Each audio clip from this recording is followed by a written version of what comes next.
Good evening, it's meteorologist Michael Fecka. Welcome back to the 9 p.m. all-weather, all-streaming show that we do here every night during the work days and on weekends. We stream it out to all of our streaming platforms, including Facebook and YouTube. So if you're joining us from either place, please feel free to leave us a question or a comment. Hopefully I'll be able to address everything as I go through the forecast, but if not, I'll go through at the very end and see if I can answer anything individually for you.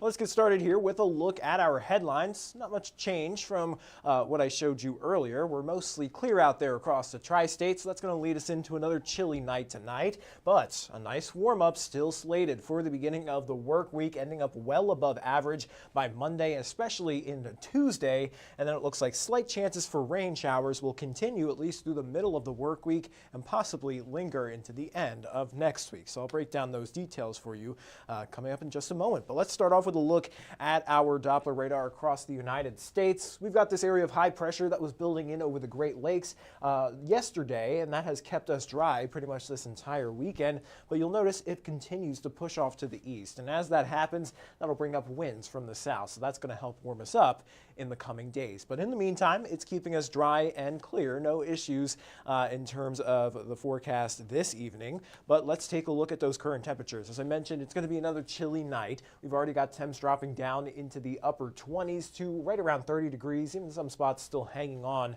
to around freezing. 32 there in Madisonville, 30 in Evansville, Owensboro, and Fairfield, sitting at around 29 in Henderson. But over the next couple of hours, we'll see temperatures continue to drop down into the mid-20s overnight tonight, and we'll stay clear. That'll lead us into a very sunny start to the work week. Tomorrow, I think, is going to be a really, really nice day. It's not going to be the warmest, but I think we'll see a lot of sunshine, and combined with temperatures in the upper 50s to or upper 40s to around 50, I think this would be the pick of the work week here.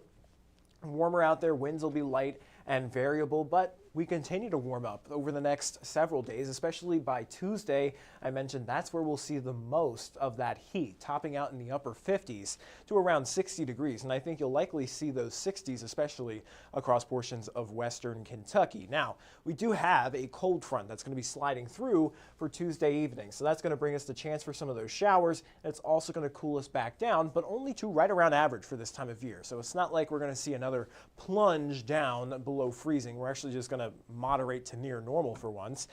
This is the most normal looking temperature trend we've had in several weeks, where that red line actually lines up with the numbers, and same with the blue line down there. But we'll hang out in the mid 40s and maybe even to the upper 40s by the time we get into next weekend.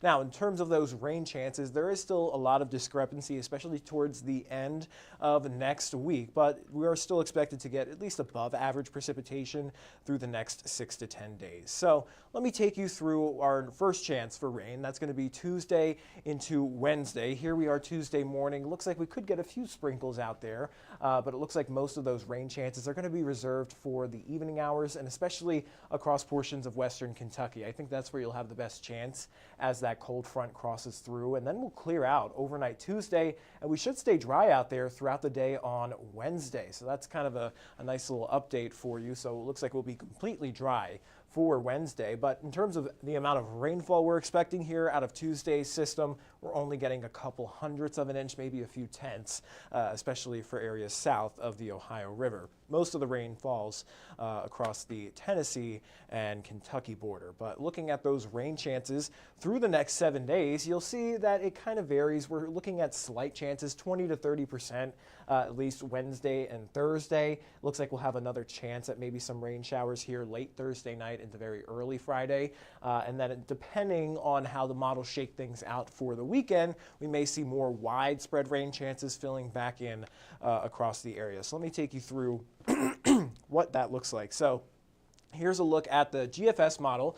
This agrees with the European. We'll dry out here throughout the day on Wednesday, and then it brings in this system here through Thursday night and into early Friday. Now, I know it shows you that mix of rain and snow, but looking at the temperature profiles, this likely falls as all rain, but of course, we're still several days out, so I can't rule out maybe a flake or two mixed in there, but it looks like it'll be mostly rainfall. And this particular model wants to actually keep us dry through the weekend, and that's where we see the biggest difference between the major global models right now, is they both show that system moving through through Thursday night into early Friday morning. Again, we're expecting mostly rain with that, but can't completely rule out a few flakes mixed in. However, the European model wants to bring this area of low pressure a little bit farther to the north. So that brings in more widespread rain chances through Saturday and into Sunday morning then it gradually clears out through Sunday afternoon. So in terms of next weekend, still kind of up in the air right now, but I'm leaning towards maybe a more wetter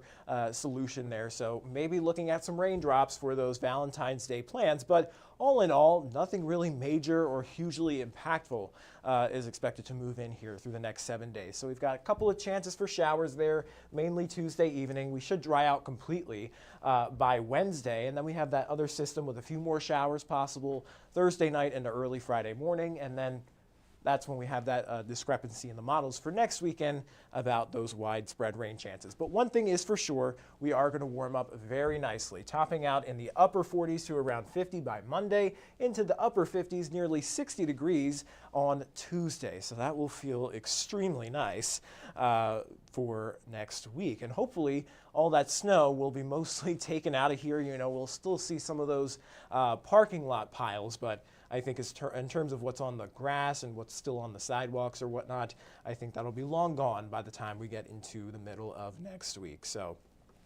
that is all I've got here for the streaming show. I'm going to take a quick look at some of your questions, see if I can answer anything.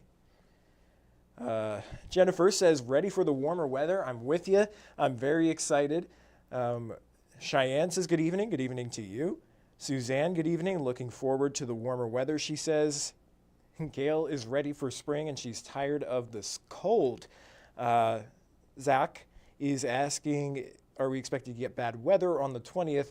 I'm worried about tornadoes. It's way, way, way, way too early to talk anything about that. So that's why we only focus on the next 7 days. We don't focus on much more beyond that because the models will flip-flop back and forth between a million different things. So don't get too worried, Zach. Chris says Tuesday's temps looking great for me and the rest of the week, really. I know, you can't have too many complaints. I mean, it sucks we'll have some cloud cover and the chance for some showers through next week, but it's going to be very warm, so I'll take it. Taste of spring doesn't come without the chance for some showers. So that's what we've got here for the 7-day, and I'm going to hop off the live stream now. I'll send you guys over to 14 News at 10, which will obviously come on after the football game's over, and I think they might be airing some Olympics coverage after the game. So we'll likely go on around 11 o'clock tonight, so a little bit later, but we'll see you there. And until then, everybody, have a great rest of your evening.